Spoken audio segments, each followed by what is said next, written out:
by film. 5, Stand by music. 4, Stand by announce. 3, 2, 1. And fade up. Fish are friends, not food. Make it Centauri time. Too much iron in your blood. Buddy the Elf, what's your favorite color? Hey, what happened? Let's fly! Let's get pissed and watch porn.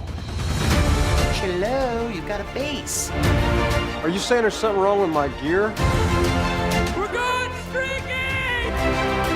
He found me! He's doing his Superman thing. I still only counts as one! Why is the rum always gone? Yeah, okay. Well, welcome to a brand new episode of 20 Years, 4 Beers. We are a podcast dedicated to rewatching movies from 2 decades ago, while simultaneously enjoying a minimum of 4 modern beers. My name is Steve, and this is my big brother, Tim. And we are coming to you live from Minneapolis, Minnesota. I can't say it, man. Come on! Are you ready for it?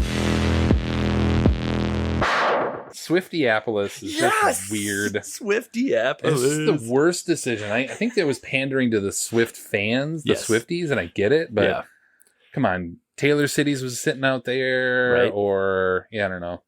Anyway. It's a great weekend. Minneapolis, Minnesota. It's a great weekend. In this episode, we continue our journey through the films of 2003 and take a dramatic shift in tone from our previous films, Finding Nemo and Bruce Almighty, as we will be rewatching our first zombie flick in 28 Days Later. But before we jump in, we discuss some newer films or TV that we've been watching. It has been about 7 weeks since we last recorded. So a couple big films have been released, as well as the finale of Ted Lasso. So I assume we're going to talk about the same things. Oh, yeah. Tim, what have you watched? I don't know where you want to start. Let's talk the 3.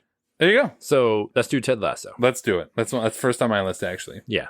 So finale occurred.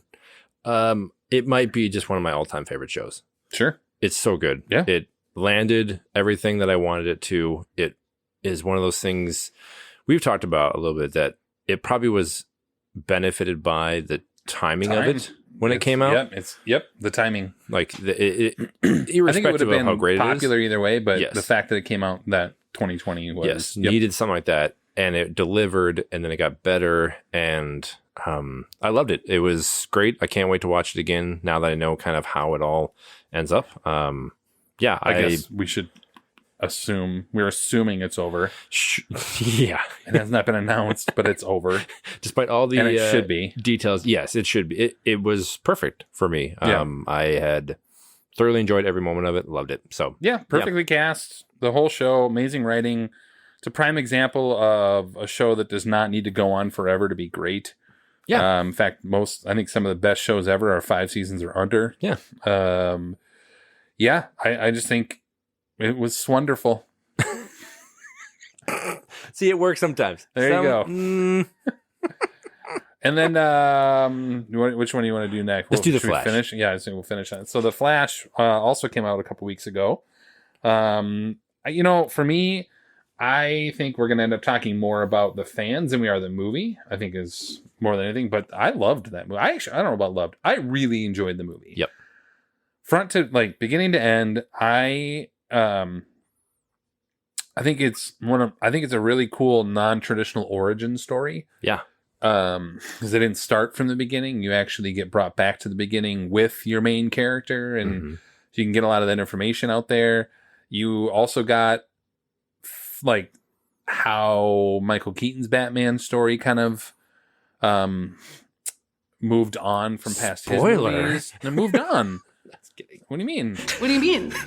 What do you mean? What do you mean? But it does. But I'm just saying, that his, to the point of what happened to him sort of after those movies, and but that being said, I can understand, before we get into the fans, I can understand why people don't like it if they think it's too long, because I think it is probably 20 minutes too long. Yep. The CGI at times is not good. No. To the point where they had to come out with an excuse after the fact by saying, it's from Barry's perspective and not from blah blah blah. No, you just shat the bed on it. When you're 'Cause traveling you didn't through have the time. Yeah, when you're traveling through time, Yeah, images is everything's hard blurry. to see. Yeah, okay, sure. But not only that, Flashpoint, like the CGI at the end, is with that guy. Yes, we'll leave it there. But no, I can see why people didn't like it or were not fans of it. But the toxic fandom is just pissing me off with this. So we've always acknowledged, like, it's hard, I get, for some to distance the actors portraying certain things and the movie, or the, by supporting it, you condone these actions. And we've always said, listen, I'm not here to comment or condone. I don't know the details. We also have the reality of the credits are hundreds of people put in time and effort, thousands into these products. And so, not to be dismissive of everything, it's just like I went into it not expecting much. No, I am being dismissive of it, actually. I am. Like, I'm not boycotting every movie because somebody involved with it had some legal troubles in some way, shape, or form. We talked about this with Kevin Spacey when we covered LA Confidential. Yeah. Like, you have to be able to separate those two things. Yeah. Otherwise, everyone involved, like, you can't play a video. You could not do anything in this world if you were so hell-bent on one person making money off of me supporting this. And like, you just can't do it. Yeah. So going into it, I didn't have much of an expectation. I actually watched the Zack Snyder's Justice League this week to get prepped for it, in terms of like, kind of get re-entry into it. Sure. I thoroughly enjoyed it. Yep. Yes. I had a good time. I did not mind Ezra Miller in the dual role. I actually kind of liked what they did with the younger version. I did being too. different. Yeah. And it actually helped older Barry like grow up. He needed a story to like grow up. Yes. And I think the only person that could do that to him was himself. Yes. So it was really well done. I was listening to Kevin Smith talk about his reaction to it, and he had a good point in terms of, the Michael Keaton Batman. Yeah, we've become so used to team ups at this point with different, heck, we watched X-Men, all these things where you had other heroes coming together. He never had that from a character standpoint. No. And so it was cool seeing what would happen if like an older version of Batman, not like Affleck older, but truly older. You're done. Yeah, older. Yeah. Partners up with these people. I thought Supergirl was awesome. Yeah, I liked her a lot. I wanted more. Yes. But she wasn't enough. She was a really good actress. Yep. CGI, whatever. Like it wasn't, I never felt removed from the movie. It was thoroughly enjoyable. I had a great time, and I'm curious to see what they do next. I was happy to see it. So it was one that I'm like, yeah, great. I don't know if I could really blanket recommend it though, because it is has like these homages and like winks to the fans. But just I agree, the origin story is really cool because you're expecting, how did they become the Flash? Right. And it doesn't get explained in the usual way you think it does. Yep. I was really impressed with that. Yeah, good twist on that. Yeah. So yeah, I thoroughly enjoyed it. Perfect. Well, then the last movie we'll talk about is probably going to end up on both of our top 5 lists at the end of the year. Spider-Man Across the Spider-Verse. Yes. Right? Yes. Yeah. Into is the first one. Yeah. Yeah. And Beyond Across the Spider-Verse. Just what do you got? I don't even know how you can. I must admit, I'm still processing it because I walked out today. of it like 2 hours so ago. I can go first then. So Please do. I, for me, think it's really impressive whenever a movie can take what was already a good entry in a franchise and then take it up like 10 notches. It didn't like ratchet up one. It was like, we're going to take what worked in the first one. We're going to make it just that much better. We're going to tell a better story, a deeper story, a more grown-up story. So if Miles is a little older and going through this stuff. But also, really, the first half of this is about Gwen. Like, not spoiler alert, you'll find out in the first, the first minute. That's the first part is a lot about Gwen. And I loved everything about it. It was 5 out of 5. It's a perfect film for me in terms of like what they set out to do and then cleared that hurdle and then some. Yep. Loved it. I don't want to go too into it because you're like, we might end up spoiling something, but it's so good. The animation styles are perfect. Everything. I remember reading a review for The Dark Knight when it came out that the reviewer said it is impossible to oversell how good this movie is. Yeah. And so I went into it thinking it was be amazing, and it was clearly the classic that it is. Yep. I get it's like a recency bias thing, and I just walked out of it. I don't know how I could oversell how good this movie is. Yep. It is flat out incredible. It is jaw-droppingly good. Yep. And even if you tell somebody you can expect the best movie ever, you're still going to walk on back. It's hard to describe how insanely good this is. Animation is unreal. I have truly never seen anything like this. Mm-hmm. What they do of combining pretty much every visual style that I could even think of. Yeah. And it feels authentic. Like you said, the expanding stories for all the main characters. Even Lego. Yeah, exactly. Yes. Yeah. Bring in Lego. But it's cool because like Philip Lord and Christopher Miller, who did that, movies, did this. It's not like a wink to the audience in terms of these things that come into it are really cool Easter eggs, but also they all have a purpose for what this expansion is. And it was just jaw-droppingly incredible.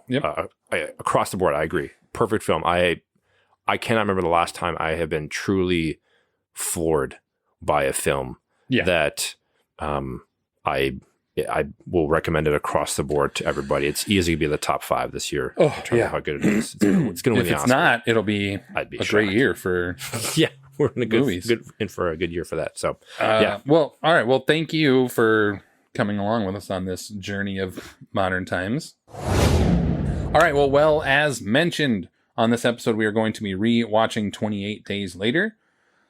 The film follows a young man named Jim who awakens from a coma in an abandoned hospital, only to soon discover that a virus has spread the world over and has killed millions and created a swarm of killer zombies. Jim finds help in this post-apocalyptic London in the form of a young woman named Selena, and the two seek out some sort of refuge through any means necessary. The film is directed by Danny Boyle, written by Alex Garland, which surprised me, and stars Cillian Murphy, Naomi Harris, Brendan Gleeson, Megan Burns, and Christopher Eccleston. I've got some bad news. It started as writing, and right from the beginning you knew this was different. Because it was happening in small villages, market towns. And then it wasn't on the TV anymore. It was in the street outside. It was coming through your windows. It was a virus. An infection. You didn't need a doctor to tell you that. It was the blood. Or something in the blood. By the time they tried to evacuate the cities, it was already too late. The infection was everywhere. The army blockades were overrun. And that's when the exodus started. The day before the TV and radio stopped broadcasting, there were reports of infection in Paris and New York. We didn't hear anything more after that. Our first segment, as always, then, is Drinking Buddies. Come on, not my fucking beer. Where we present the beers we will be drinking while rewatching our subject film. As our name would suggest, we cover 4 beers. And Tim will be walking us through our buddies for tonight. So take it away. Very excited. How does the virus pass from person to person, Steve? In this movie? In this movie. By going through the eyes, right? Or something? Through the blood. Yeah. Rage virus is transmitted through the blood. Virus, yes. From Revelation Ale Works out of Halleck, Minnesota, which I have no idea where that is. Way northwest corner Ooh. of Minnesota. It's up by, it's like probably 45 minutes from the North Dakota border and like an hour, not even an hour south of Canada. Huh. It's way up there. Well, I've always wanted to go up there, actually. It's a cool little space. A new one. I'm excited to try it then. We have their blood orange Ayo. wheat ale with orange peel, coriander, and blood orange. So is that the theme beer? That is the theme beer. Man. I know. Zombie dust sitting out there, man. Again, All on right. the nose. We haven't, I said I can't do it. All right. And honestly, I totally forgot about it until you mentioned it tonight. Like, you didn't even think about it. No, I was walking to the store and be like, that's going to work. And then we have from friends, Insight Brewing out of Minneapolis, their Static Flow Double Dry Hopped Hazy IPA with their Brew One, Lupomax, and Citra Incognito. Wow. Again, these are just words they put on here. I don't know whether they're saying anything. Excited to try that. And then another topical option. We talked about Swift being in town. this Yeah, weekend yeah. here. There you go. It's Pride weekend Oh, it is here in Yep. Minneapolis, and Happy Pride. I thought this one was pretty cool, actually. So, Indeed Brewing of Minneapolis partnered with some of our favorite restaurants, Red Cow and Red Rabbit. Their salted key lime lager. It's been hot as balls this week, Right. so I must admit I didn't want to do a stout tonight. No, I was like, no, nah, this we're is doing good. IPAs. Yeah. But what's really cool about this, they partnered with Queer Space, a collective that creates space for LGBTQ plus youth to feel safe and empowered to be their true selves through intergenerational mentorship, inclusivity training, and consulting and advocacy work. That was like, I will buy that Do and it. support that. Yeah. I think that's really great. So I'm excited to try that. And then we've had the regular or double IPA version, but Lupulin Brewing out of Big Lake, Minnesota, their Straight Hash Homie, they have a triple IPA version of it. I So feel like this is gonna be dank as I can only imagine it's going to be triple version. yeah, it's gonna it's like going to elevate our it's gonna taste pour buds out like oil. to new. I think it's gonna be like glop glop glop glop. So yeah, we're going to try that as our fourth drinking bite. There we go. All right. Ooh, that was a good one. There you go. Timing. That brings us to the Social Network, If you guys were the inventors of Facebook, you'd have invented Facebook. where we take a look back at the critical and fan reception from 20 years ago. Tim takes point on this. So, Tim, what did the critics say? The IMDb rating is 7.5 out of 10. Eric Harrison, of Houston Chronicle, said 28 Days Later is a zombie movie to make you forget how boring and simple-minded monster movies have become. Yeah. Or better yet, to make you remember how good monster movies can be. Tom Long of Detroit News said the rare horror film that splatters and pauses to consider the splatter, that follows a traditional storyline and then improves upon it, and that avoids cliches while also embracing them. Roger Ebert had 3 out of 4 stars, said 28 Days Later begins as a great science fiction horror film and continues as an intriguing study of human nature. While the ending is a bit disappointing, for most of the way, it's a tough, smart, and ingenious movie. And I usually check for notes on the Oscars nominations. I'm assuming No, none. there are none, There are but Nope. yeah. I There check my were notes. none. I'm like, there's nothing here. I'm assuming it's none. I know we'll right? talk about this at the in afterwards, but calling a movie like this a zombie flick, and I remember at the time that was like, Oh, sure. it was like brain-eating zombies and like slow-moving zombies and stuff like that, and this was so different. Yes. Like this is much more of like a sci-fi-ish, like you say, like a horror commentary or thriller. what Ebert talked about. So I'd be curious to talk about that when we're done. We are going to pause and rewatch the movie. If you are so inclined, I'm sure everyone out there wants to watch a zombie horror flick. You should. It's really good. But if not, we'll see you on the other side of this break. And here now is 28 Days Later. I know who you are. I know what you think you're doing. You don't want to get hurt. Keep your mouth shut and don't move a f***ing muscle. The chimps are infected. They're highly contagious. They've been given an inhibitor. Infected with what? In order to cure, you must first understand. Infected with what? Rage. What the f*** is talking about? Get the cages open. No! Listen, you sick bastard. We're going and we're taking your torture victims with us. We're gonna get you out of here. Listen, the animals are contagious. The infection is in their blood and saliva. One bite. Stop! You've no idea!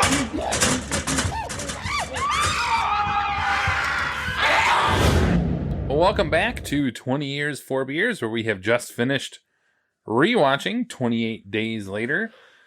Not to be confused with 28 Days of Sandra Bullock fame, which many people asked me about, by the way. Oh, is that the Sandra Bullock one? It's like, really? Have you watched The Office much? You already know the answer to that is no. No. Only clips on Twitter and TikTok, which means I've pretty much seen all of The Office because all there is that. But yeah. I'm going to butcher it, but there's like a wink wink to the audience where I think Pam talks about she rents a movie. Oh, yeah. Thinking it's the Sandra Bullock movie. I kept waiting for Sandra Bullock to show up, and it was about zombies. I'm like, nice job. Nice job. All right. Well, anyway, we just finished rewatching 28 Days Later, and have also enjoyed 4 new beers that we will review in a segment coming up. But first, as usual, we jump right into our reaction segment that we call Spotlight. They knew, and they let it happen. Where we highlight and discuss our top takeaways of any kind from re-watching the film.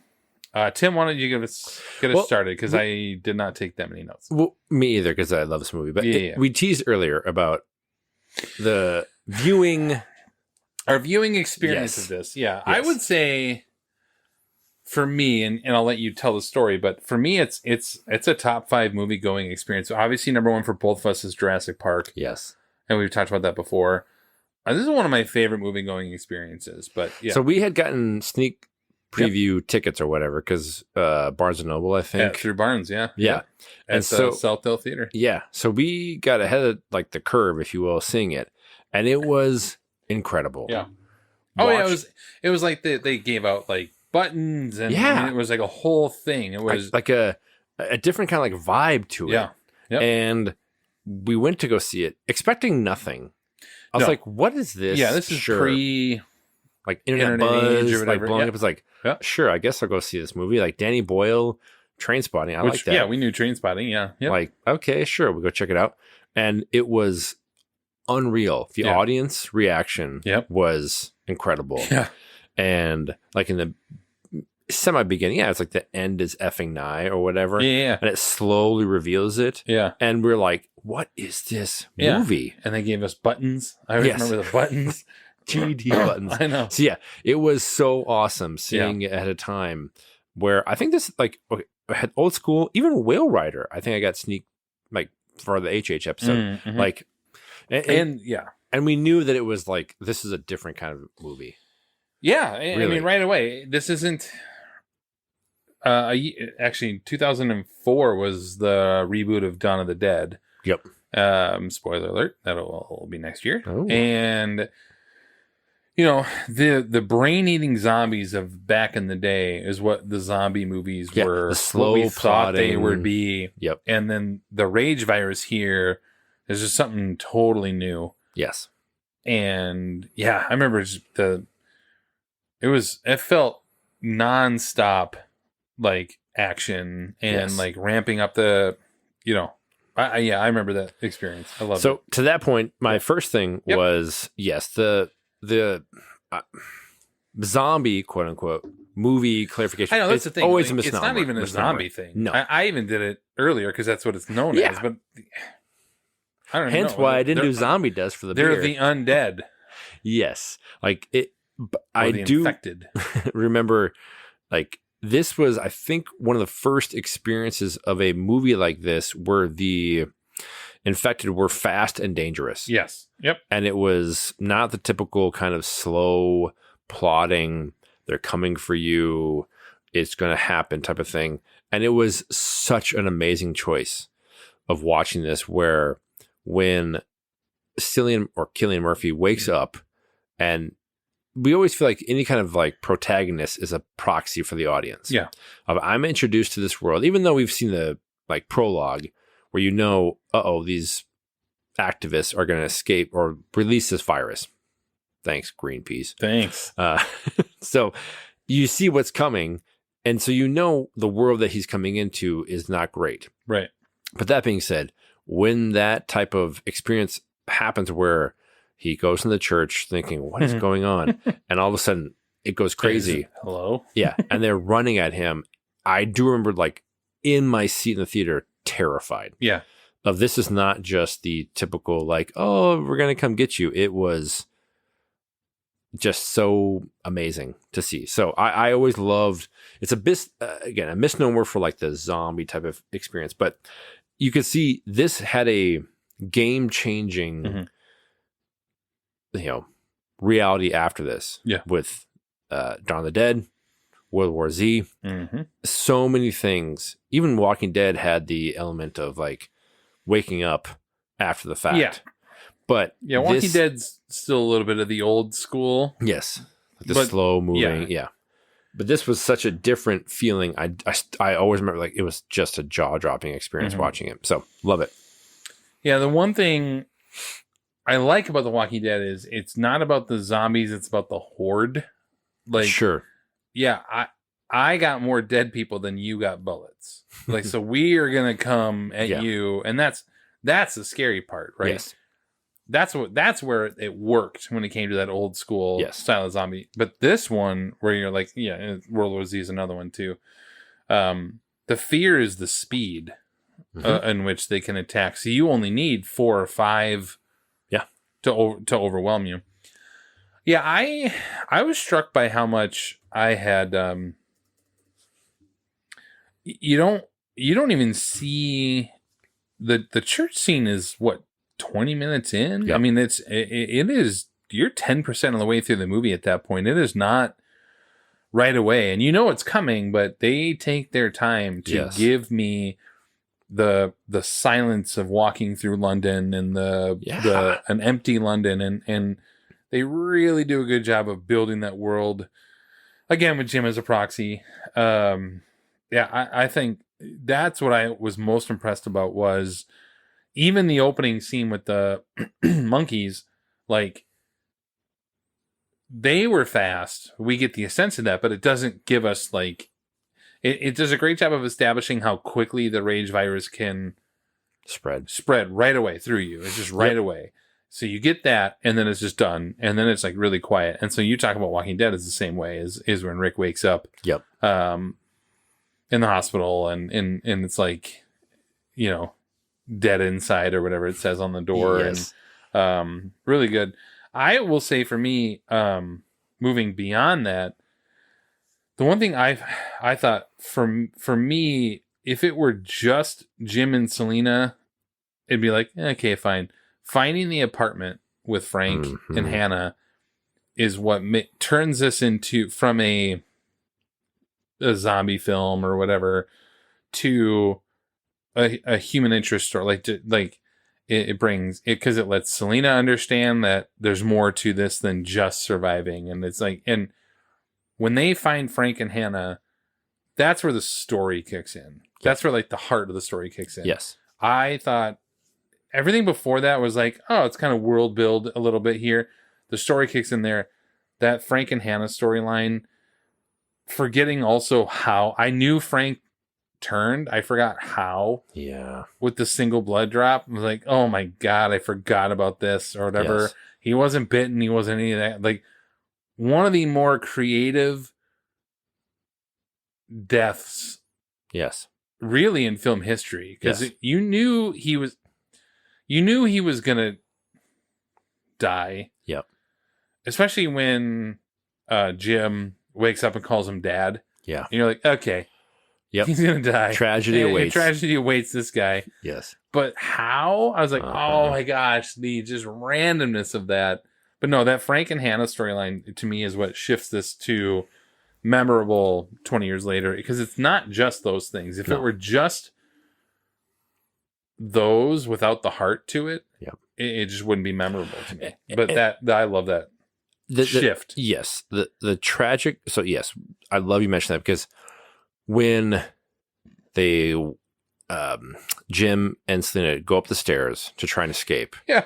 And Frank is in riot gear. Yeah. Brilliant, right? Yes. Like, he's introduced in such a badass way. So wonderful. Get in. Yeah. Boom. And like fights off the infected right in his face with the riot gear. And then you can see moments where he is, expressing to them, we haven't had rain. Yeah. And I'm here to protect my daughter. We need to move and go and hear what we can do. And then the tunnel scene where he is like, let's do this. Drives over the detritus of the cars or whatever. And they lift up the car. And like, it's all these badass things that Frank is doing. Mm-hmm. And like, but yet in a gentle way where you see him, console Jim as he's having a nightmare, or like in a paternal way with the alcohol in the grocery scene. Like, he's teaching him here's how you can enjoy scotch. Get a single malt. Yes, like, what are you all doing these here? things. And you just know it's this foreboding sense of, oh God. And then the way that he is, what really strikes to me, out for me, is like, they come to this, like, he's the driving force of them leaving the city. Yeah. and he's going to go find this signal. And they get there, and they realize, well, at least they have a sense that it's been a waste. And this is the, hero's journey that he's thinking for his daughter. So he's going to have Hannah be protected by the soldiers. And this is a way that we can now move forward in our lives. And him grappling with that weight of this has been a total waste. And right then is when he gets infected by the dumbest thing possible, by trying to, in his rage, no pun intended, and frustration of that impotence as a father to your child, try and shoo away this crow eating from a deceased element, and the blood drops in your eye. And I still remember, and it's still heartbreaking. It's so tragic that when he experiences it and then looks at Hannah like, hey, I'm sorry, I was frustrated. Like he knows he has 10 seconds. 10 to 15 seconds. 10 seconds to basically like tell your daughter, you love her. Get away from me. Yep. Kills me every time. Yeah. So good. Yeah.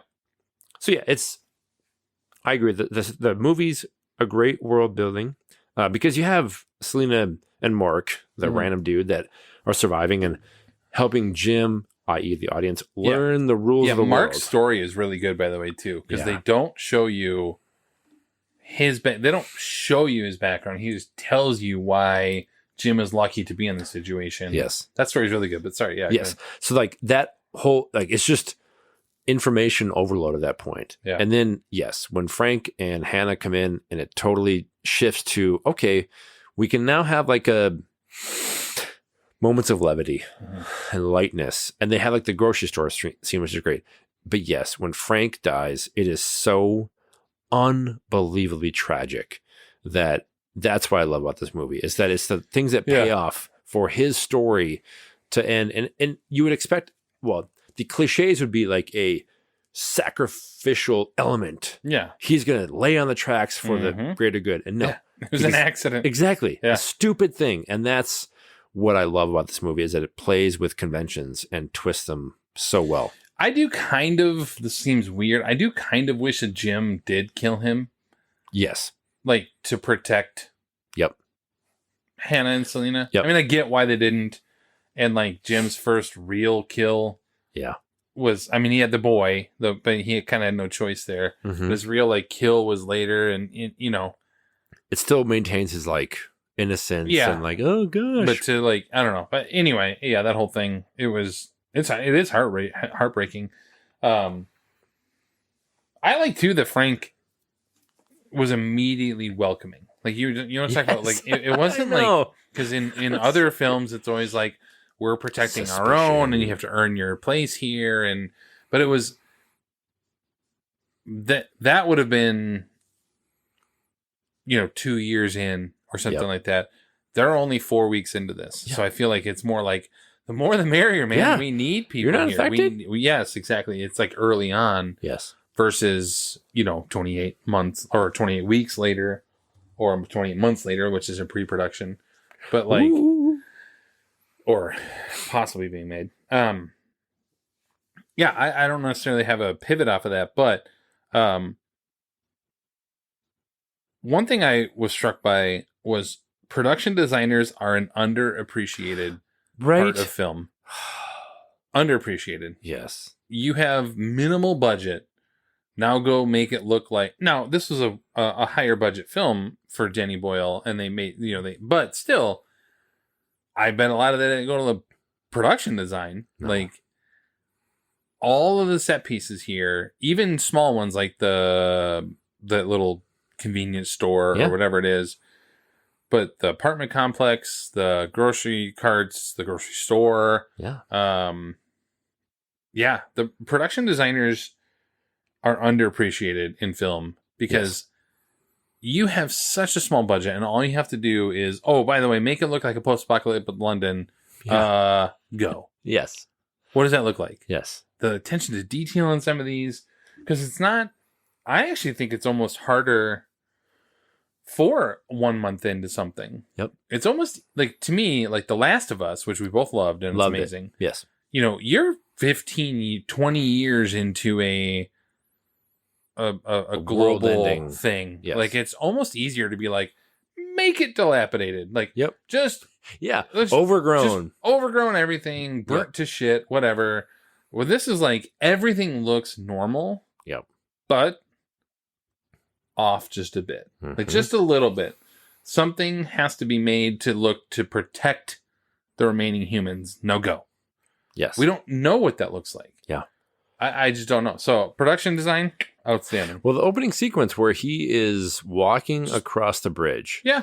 And it's not just like it's jaw dropping with, excuse me, how it's just empty in a huge thoroughfare of London. But the garbage that's around isn't just like placed. Yeah. It has been stamped into the ground. Yeah.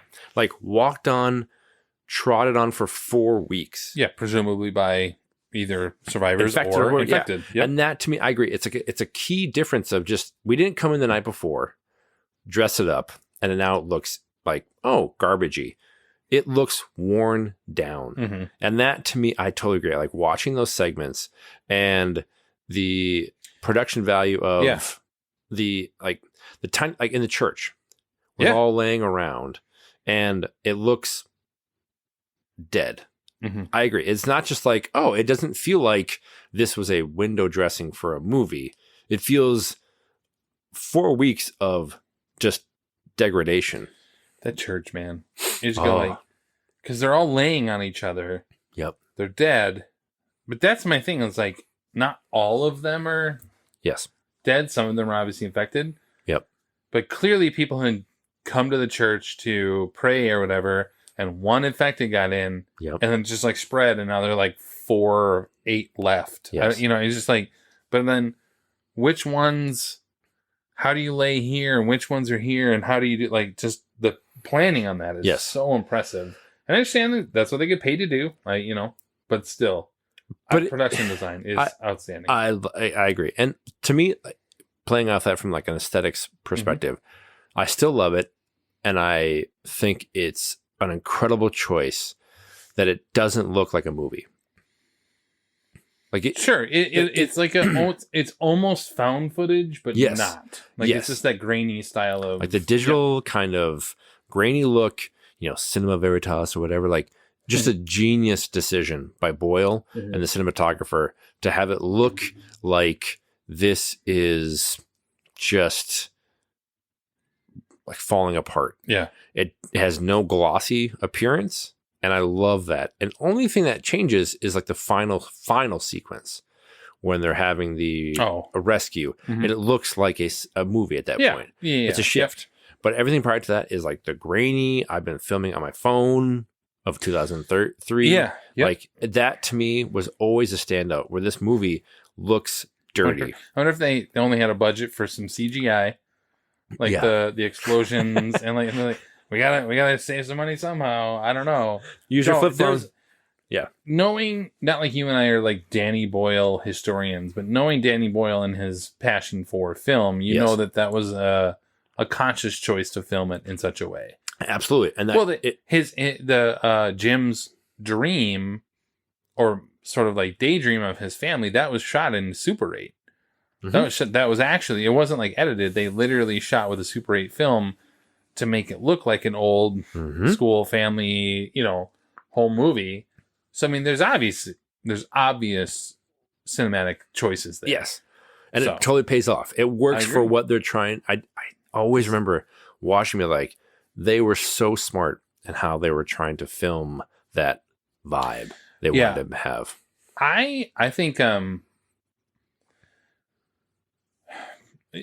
one thing about, I like found footage to a certain extent, especially like Blair Witch, but the problem with some of them is because they're handheld and they're so shaky on purpose.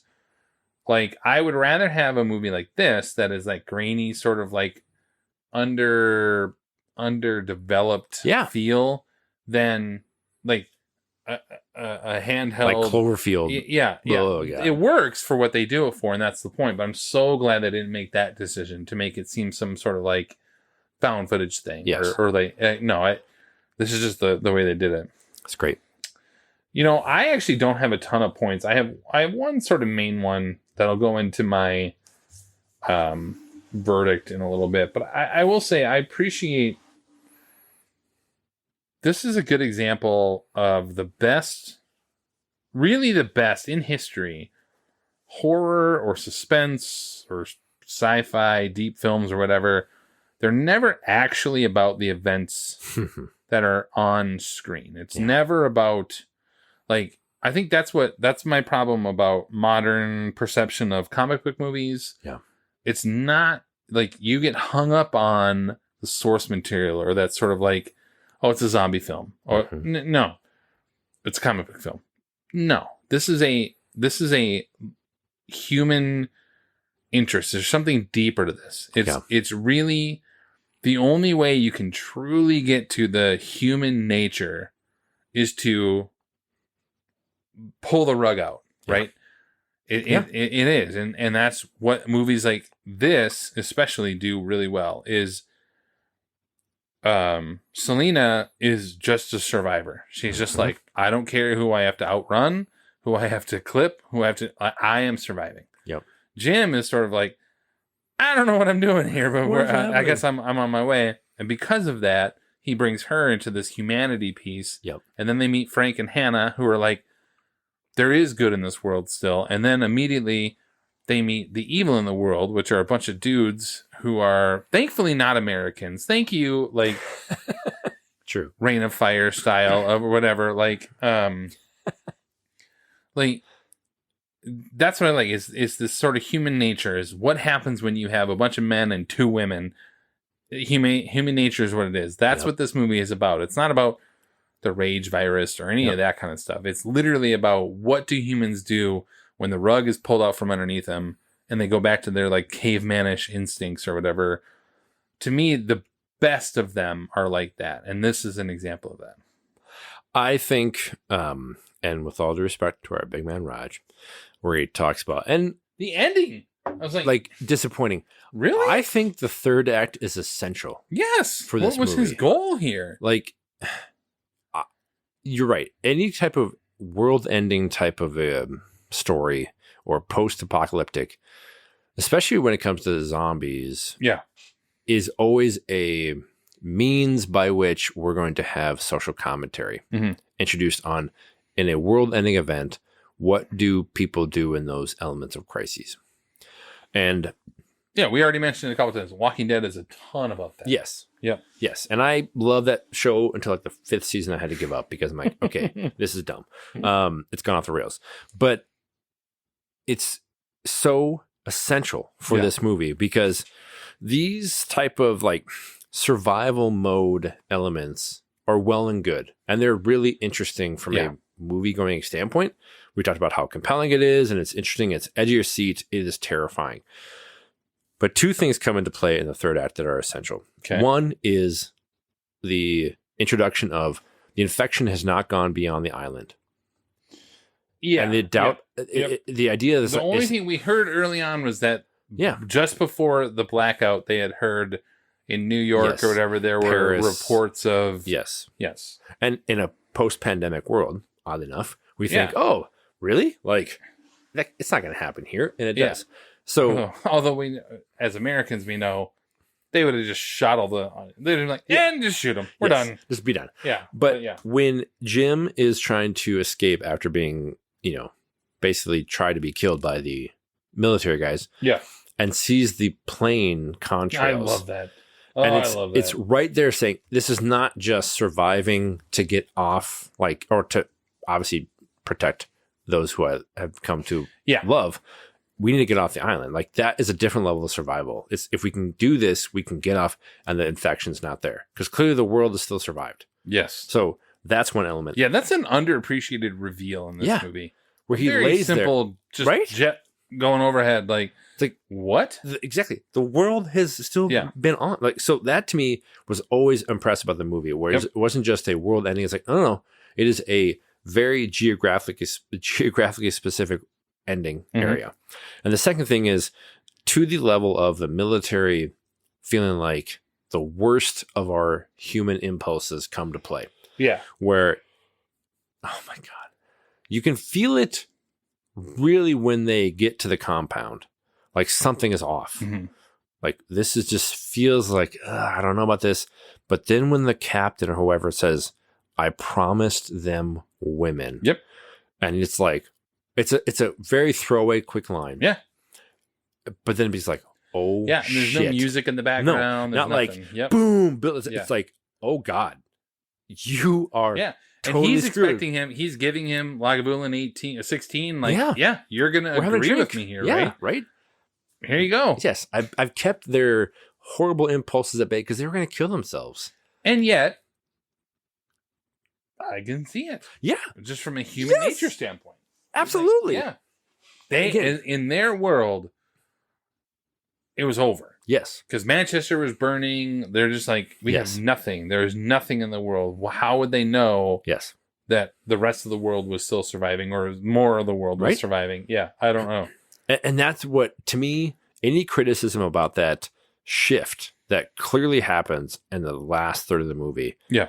is totally misguided when it comes to, I signed up for a monster movie and then they add in social like, no, that's the best. This is what makes the movie essential to me, of feeling like it is not just surviving and getting past the next type of villain or like boss level video game aspect. It's no, what happens when everything goes to shit? Mhm.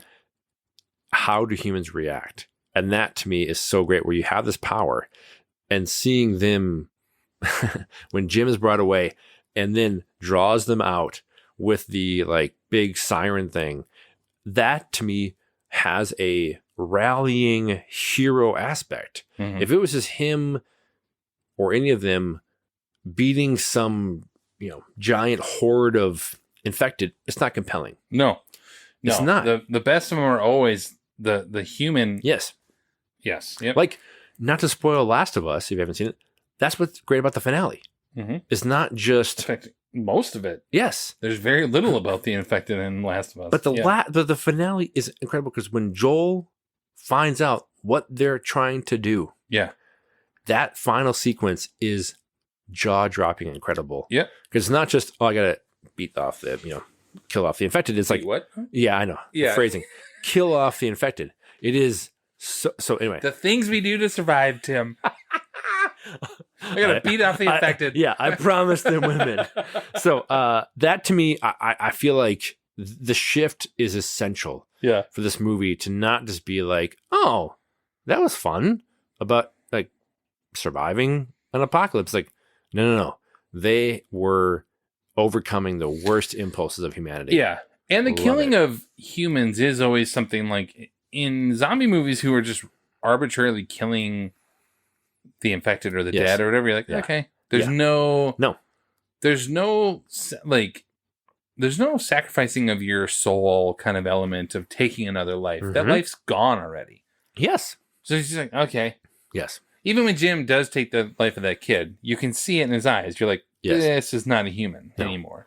No. So I do think that's why they work so well, is you're actually, because when you take a life, you're sacrificing part of yourself. Yes. And to do that it is very interesting. And you can only get there in post-apocalyptic or whatever. Yes.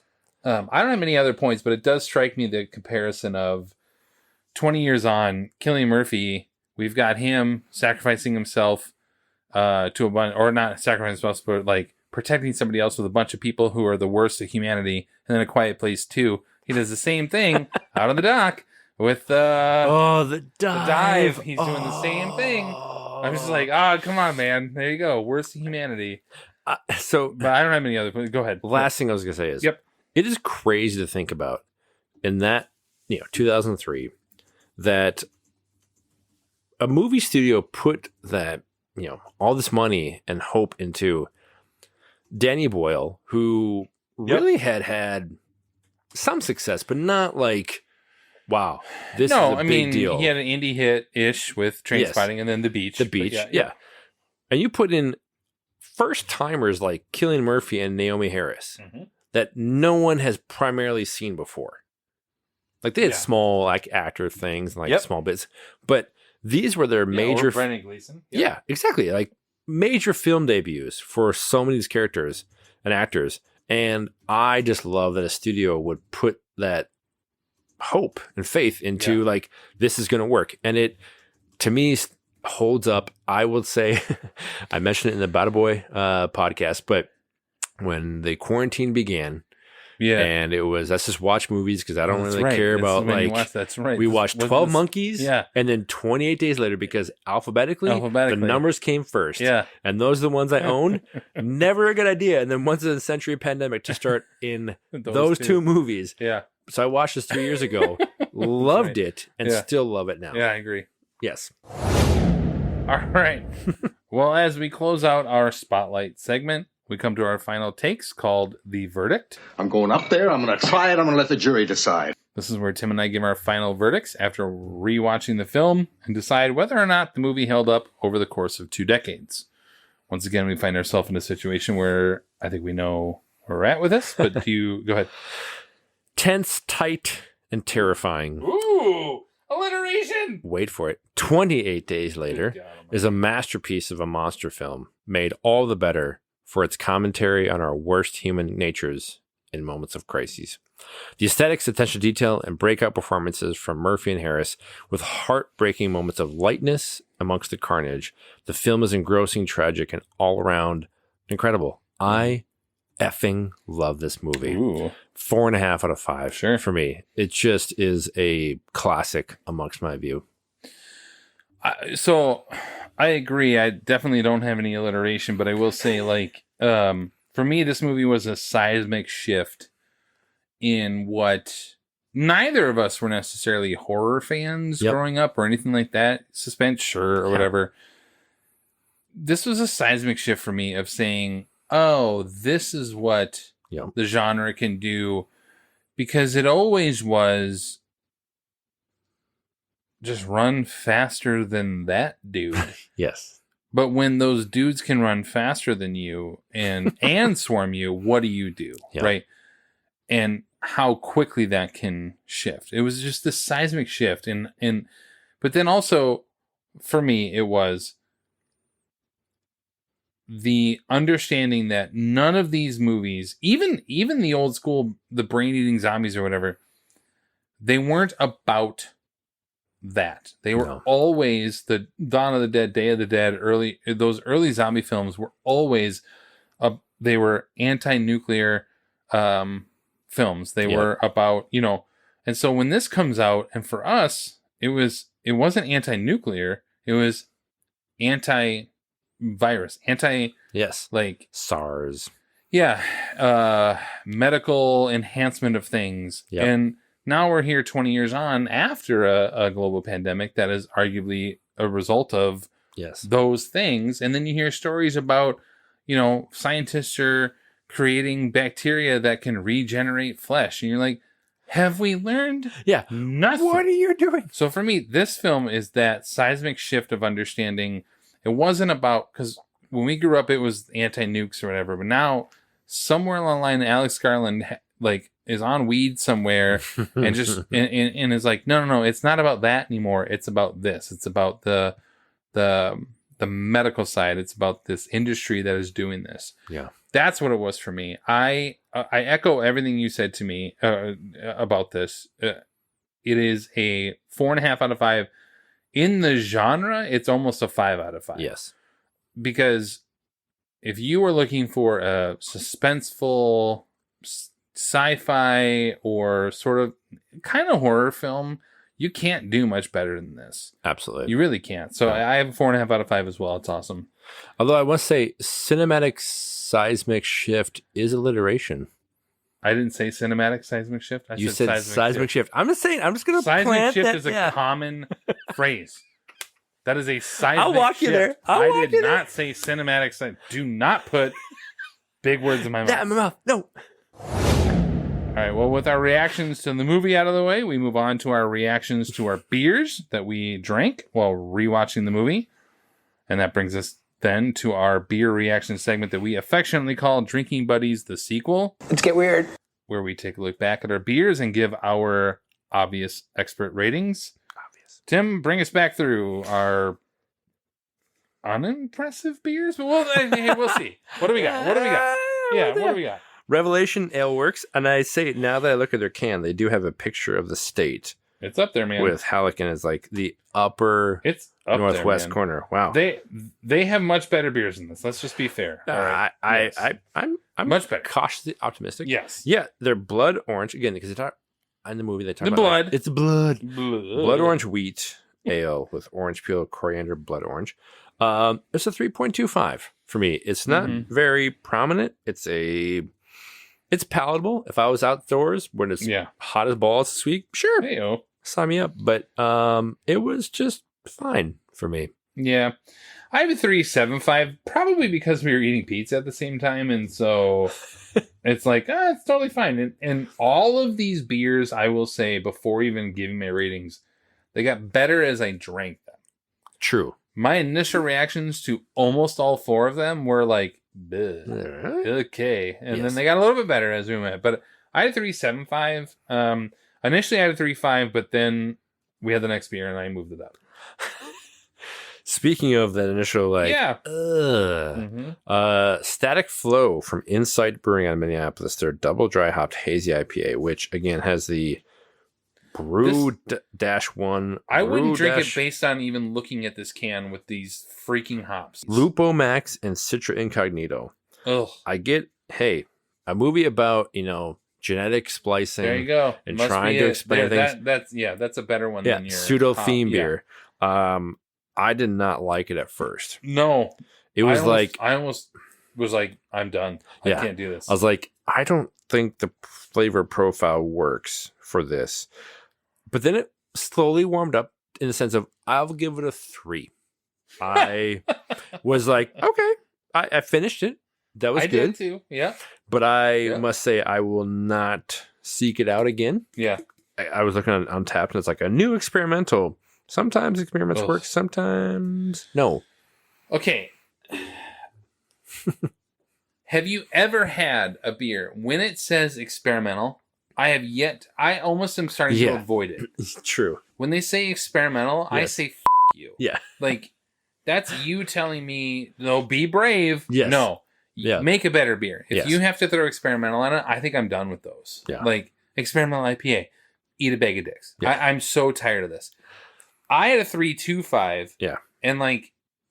And that's why Blood Orange went up, because I sat there thinking oh, I would never drink another one of these Insights, which I know in some people's worlds it's a 1 out of 5. It's not a poor, again, we've talked about this before. It's not a poorly made beer. No. It's a bad decision on their combination of hops and whatever the hell they put into this. Yeah. But we finished it. Yeah. So I can't go much below where I'm at there. But that's what bumped up the Blood Orange, was like, oh, I would, if I were out at Revelation or whatever, I'd be like, oh, I'll have the Blood Orange or whatever. That's fine. Yeah. So that's kind of what bumped it up. No. Experimental, I'm like, stop it. Yes. Stop. Like anything -1.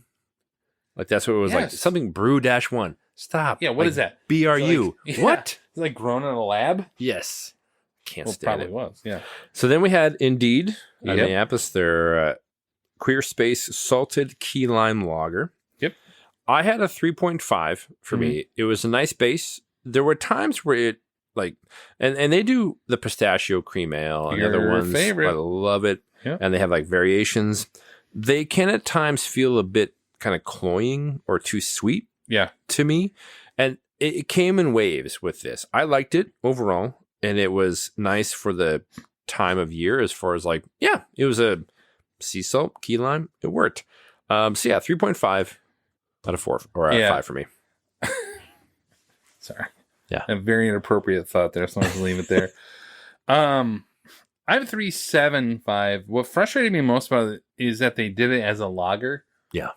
If this had been a standard sour, and that's fine if they, but again, it's just the lager part of it had that sort of aftertaste that was the problem. Yep. The key lime part, I think what they were trying to go to here is like a Bud Light Lime or some of the other sort of crushable lime light beers, and I get that, but it just didn't work for me. Yep. But it wasn't bad. It was, again, finished it. The flavor was there, but there was that aftertaste that you're like, I don't know, man. But I had 3.75. I would drink it again. I just be like, okay. Yeah. Yep. I agree. Then we had the Lupulin Triple Hash Homie. for their kind of standard double IPA up at triple. And I was expecting a bit more like that hop hash kind of. I really dank. was too. Yep.